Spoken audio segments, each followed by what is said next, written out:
What's up, everybody? Welcome back to the Elevator Life. Hey guys, what's going on? Welcome back. Good to see you. Hope you're having a good week. It's rainy, sunny, stormy, all that stuff here in Guangzhou, but like our schedules, it's pretty up in the air most of the time. Yeah, monsoon season still is. We hear the weather back in the States is really, really nice. Well, it's just the opposite over here. I don't know what's going on. It's unbelievable. But we got some interesting news here. What we've decided over about the last week, we've been talking about it. We're going to kind of change the format here to more content creation, because we started out pretty much producing content directly about Chinese entrepreneurship. Mm-hmm. How to get into this market, what to do, different kinds of opportunities, people to talk about, all that kind of stuff. And we love doing that. Mm-hmm. Now we're at a point where, like all other entrepreneurs, I'm sure, working day in, day out, you'll always come across something interesting or something to talk about each day. And so we're going to do a lot.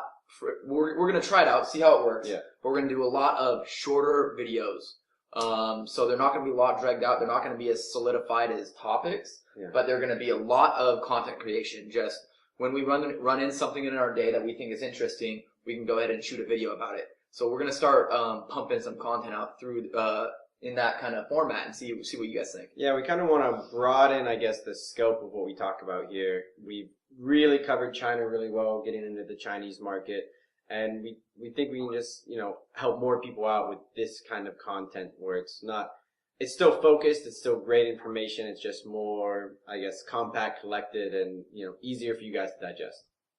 Yeah, exactly. So, first topic that we want to get into right now, we're going to talk about opportunities in different countries. If we were one of you guys looking from the outside in, looking at where am I going to go, what should I do, I'm interested in some opportunities, where should I look? So we want to talk about Asia, the top 3 countries for entrepreneurs in Asia. Yeah. Well, let's, I guess, just go ahead and get started.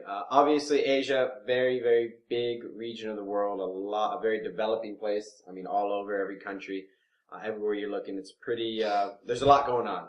And so we just want to hit, I guess, all different areas, spectrums, types of businesses you can really get involved in here in Asia. So number 1, in our opinion, obviously, is China. Yeah, we debate this topic all the time because there's entrepreneurs spread out all over Asia. But compared to even other countries, there isn't as much of like lifestyle entrepreneurs like us as we'd like to see in a place like China. We think that this place holds so much opportunity, but it is kind of intimidating, and we do talk about that a lot. It is kind of intimidating for people to get in. That's what we're trying to help. Yeah, it's definitely one of those high risk, high reward kind of places. You're definitely not going to be comfortable here, hard to adjust, but the hardest things to do are usually, have the biggest benefits. So that's why we really think China is, bar none, the most opportunistic place to be in the world right now. One thought on that, I did get an email this week going, I want to get into the Chinese market, but here it is like one of the most competitive in the world. For sure, the Chinese market is extremely competitive, but we're in different niches. We're different kind of competitive. We kind of slide in there. For a lot of those typical businesses, especially for Chinese businesses, a lot of the businesses, they try and compete against each other. It's extremely terrible. Competitive. But when you're able to bring in outside ideas like we are into a new market like this, the competition level severely decreases. Yeah, all the big boys are already here, and the entire global market's vying for the Chinese market right now. A lot of foreign countries are really trying to get as big a piece as they can here in China. So that being said, if you can bring in something like we're doing with importing a special, unique niche product that nobody's really doing yet, very big playing field. If we can get into the wine market in China in our young 20s, it's doable. Yeah. It's doable. Definitely. Number 2, Thailand. Yeah. This represents a little different opportunity. So we think China is the number 1 place in Asia to go if you are looking for international opportunities. Maybe moving to the country, importing, exporting, starting an e-commerce business in China. We think that's the number 1 place. But if you're looking for maybe like a lifestyle business, or you're looking to live abroad, work online, that kind of stuff, Thailand is definitely the place for you. Yeah, definitely for those international lifestyle entrepreneurs. I have to say Thailand, we know it very well. Just the adjusting to life there, the lifestyle there. Overall, just the network you'll be surrounded with there by people who are doing this exact thing, running websites online, doing some SEO, affiliate marketing, businesses.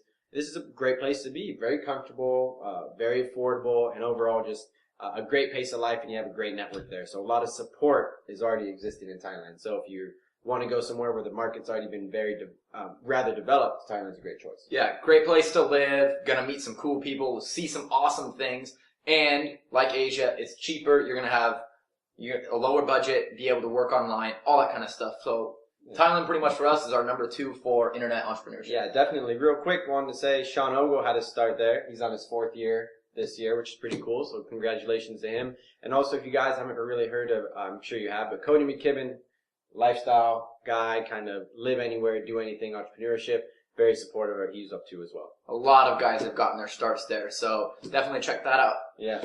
Number 3 comes as a surprise, I'm sure, to many of you. Myanmar, Burma. Yeah, let that sink in for a second. Simply because it's just now starting, literally this year, last year, opening up to the new world. And what that means is there's a market in there that is completely untouched and undeveloped, and that simply means a ton of opportunity. Yeah, so this is our 3rd kind of curveball, I guess you would call it. Represents a totally different opportunity for the adventurous one looking to dive in head first into a country. A good book that was recommended to us a few weeks ago, Riches to Ruins. Yeah. It talks about a guy that made his living investing in developing nations, especially if they're at war. And it kind of reminded me to some stories that we're hearing of entrepreneurs in Burma. Burma is exploding right now in all sorts of industries. And that's a place that really you need to have to check out yourself, get on the ground, and there are going to be opportunities all over. We can't speak to it. We haven't been there, but we're hearing a lot about it. And that is definitely the curveball of the group.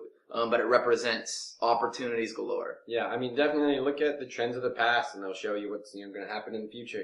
China, when it started opening up, exploding. Brazil's opening up. Vietnam, all these developing markets.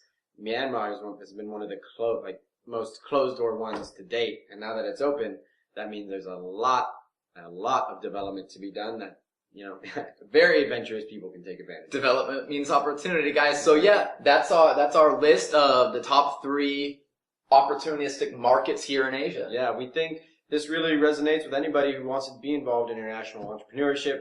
Take a jump abroad to Asia. This video should definitely point you in the right direction of where we think it's the most opportunistic place to be, depending on your business. He did mention kind of the sideshow. 4th on our list would be Philippines. Yeah. Strictly for sourcing work. I mean, everyone speaks English there. There's a lot of people that are outsourcing work to the Philippines. Yeah. But it just didn't cut our list of being in the top 3. Yeah, I mean, I don't think you can really go wrong in Asia. I know Vietnam's pretty high on a lot of people's list. Dan Andrews. Vietnam's almost coming in as a new Thailand. Yeah, I was about to. Yeah, that was on our list as well because we know a good friend of ours, Dan Andrews, is there pretty often. Again, developing market, exciting opportunity. China can't handle it all. It's overflowing into these neighboring countries, and you're going to reap some benefits if you're there. All right, guys, keep grinding away this week. Get at us in some comments, some emails. Let us know what you think about Asia, where you're planning on going, where you're planning on working, and we'll talk soon. Makes us excited. Cheers, everyone. All right, later.